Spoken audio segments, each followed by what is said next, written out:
नमस्कार। आज हामी नेपालको शेयर बजारमा लगानी गर्दा के कस्ता फाइदा छन् अनि यसको महत्व के हो भन्ने विषयमा अलि गहिरिएर कुरा गर्दैछौँ। हामीले हेरेको सामग्रीले के देखाउँछ भने धेरैजना अझै पनि ब्याङ्कमा पैसा राख्ने, सुन किन्ने, जग्गा किन्ने जस्ता चलनचल्तीका उपायमै विश्वास गर्नुहुन्छ।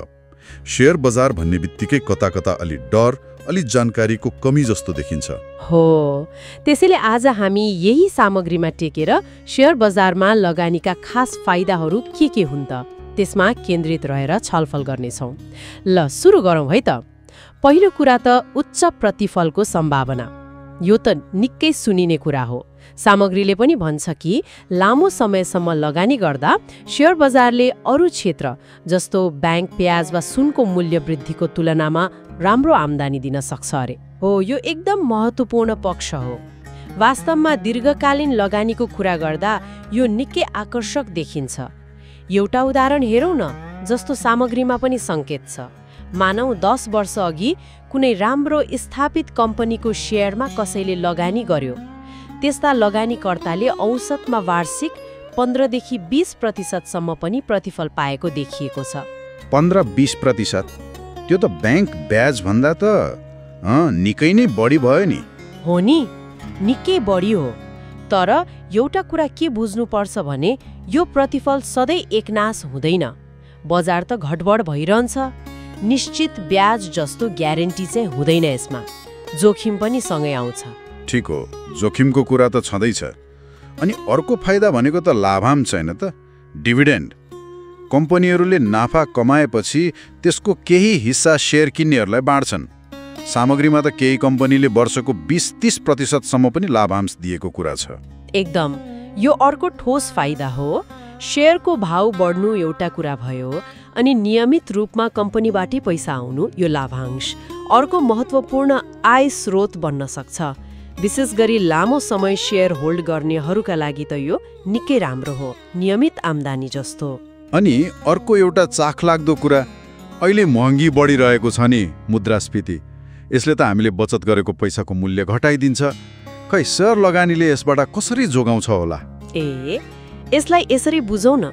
जब महँगी बढ्छ, पैसाको किन्ने शक्ति घट्छ होइन, तर राम्रा कम्पनीहरूले आफ्नो व्यापार बढाएर नाफा पनि बढाउन सक्छन् महँगीको समयमा पनि। अनि जब कम्पनीको नाफा बढ्छ, प्रगति हुन्छ, तब त्यसको शेयरको मूल्य पनि बढ्ने सम्भावना हुन्छ। हो, भनेपछि तपाईको लगानीको मूल्य पनि बढ्यो। यसरी तपाईको लगानीको वृद्धि दर महँगीको दर भन्दा बढी हुन सक्छ। त्यसैले शेयर लगानीले मुद्रास्फीतिको असरलाई केही हदसम्म कम गर्न मद्दत गर्छ, बचतलाई जोगाउन मद्दत गर्छ भनौँ न। भनेपछि यो त लामो समयको लागि सोच्दा आर्थिक स्वतन्त्रतातिर जाने बाटो पनि हुन सक्ने रहेछ। नियमित र राम्रोसँग योजना बनाएर लगानी गर्यो भने भविष्यका लागि जस्तो छोराछोरीको पढाइ, स्वास्थ्य उपचार जस्ता कुराहरूमा पनि त यसले सहयोग पुर्याउला नि। पक्कै पनि। अनि अर्को एउटा राम्रो पक्ष के छ भने नि, धेरैलाई लाग्छ शेयर बजारमा लगानी गर्न त ठुलै पैसा चाहिन्छ होला, तर त्यस्तो होइन। सामग्रीले पनि स्पष्ट पारेको छ, एकदमै थोरै पैसाबाट केही 100 रुपियाँबाट पनि सुरु गर्न सकिन्छ। हो र, केही 100बाटै? हो। यसका लागि चाहिने मुख्य कुरा भनेको डीम्याट खाता हो। त्यो भनेको शेयरलाई इलेक्ट्रोनिक रूपमा राख्ने खाता। यो खुल्न त्यति गाह्रो छैन। यसले गर्दा सानो पुँजी हुनेहरूका लागि पनि लगानीको अवसर खुलेको छ। यो त भयो व्यक्तिगत फाइदाको कुरा। तर हामीले शेयर किन्दा देशको अर्थतन्त्रलाई चाहिँ केही फाइदा पुग्छ कि पुग्दैन? पुग्छ नि, महत्त्वपूर्ण योगदान हुन्छ। जब हामी लगानीकर्ताले शेयर किन्छौँ, त्यो पैसा कहाँ जान्छ त? कम्पनीहरूमा जान्छ। अनि कम्पनीहरूले त्यो पैसा के गर्छन्? आफ्नो व्यापार बढाउन, नयाँ मेसिन किन्न, नयाँ शाखा खोल्न, होइन?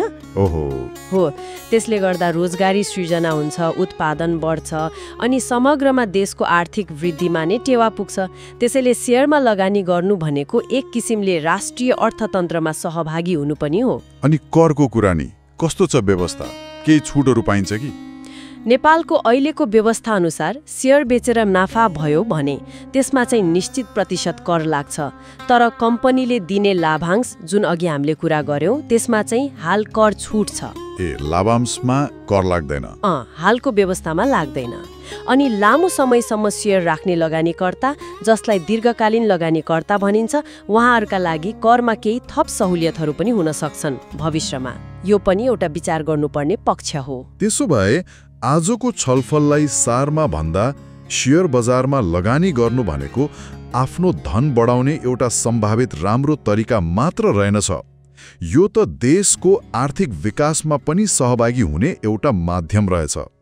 मुख्य फाइदाहरूमा उच्च प्रतिफलको सम्भावना, नियमित लाभांशबाट आय, महँगीबाट सुरक्षा, थोरै पैसाबाटै सुरु गर्न सक्ने सुविधा अनि देशको अर्थतन्त्रमा योगदान पर्ने रहेछन्।